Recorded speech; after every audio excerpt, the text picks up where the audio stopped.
Tila nakalilin lang ang salitang hamburger. Marami ang naniniwala na ito ay gawa sa ham, ngunit sa katotohanan, wala itong kaugnayan sa nasabing karne. Ang pangalan ay nagmula hindi sa sangkap, kundi sa isang lugar. Ang salitang hamburger ay nag-ugat mula sa lungsod ng Hamburg sa Germany.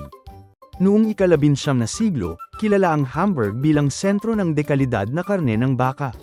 Mula rito, lumaganap ang tinatawag na Hamburg steak, isang pati ng giniling na baka. Nang makarating ito sa Amerika, tinawag pa rin itong Hamburg steak. Kalaunan, nang ilagay ito sa pagitan ng 2 piraso ng tinapay, naging mas mabilis itong kainin. Dito nagsimulang mabuo ang konsepto ng modernong hamburger. Kaya't ang salitang ham sa hamburger ay hindi tumutukoy sa ham, kundi sa pinagmulan nitong lugar, isang detalye na kadalasang nalilito ang marami.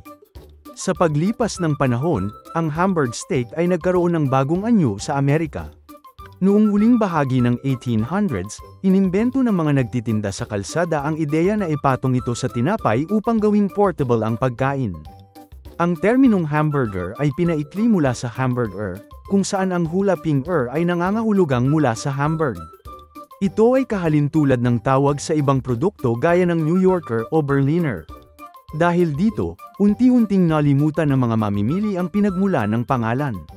Para sa karamihan, ito ay simpleng tinapay na may karne sa gitna, at hindi na iniisip ang koneksyon sa Germany. Sa kultura ng Amerika, ang hamburger ay naging simbolo ng fast food, at kasabay nito, lumabo ang orihinal na kahulugan ng pangalan. May mga nagsasabing ang pangalan ay sinadyang gawing hamburger upang mas maging kaakit-akit sa merkado. Noon, mas kilala ang ham kaysa sa beef sa ilang bahagi ng mundo. May iba namang teorya na nagsasabing ito ay dulot ng maling interpretasyon ng mga imigrante. Sa kanilang pagbebenta ng Hamburg steak, tinawag lamang itong hamburger para mapadali ang pagbigkas at pag-alala. Mayroon ding haka-haka na baka minsan ay gumagamit ng ham ang ilang mga ngalakal noong unang panahon, bago tuluyang lumipat sa purong baka. Ngunit wala itong sapat na ebidensya upang tanggapin bilang tiyak na kasaysayan.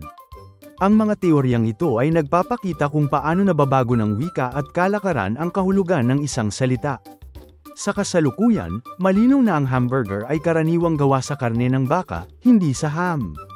Sa mga bansang may halal o kosher na pamantayan, ang hamburger ay mas kilala bilang beef burger upang maiwasan ang kalituhan.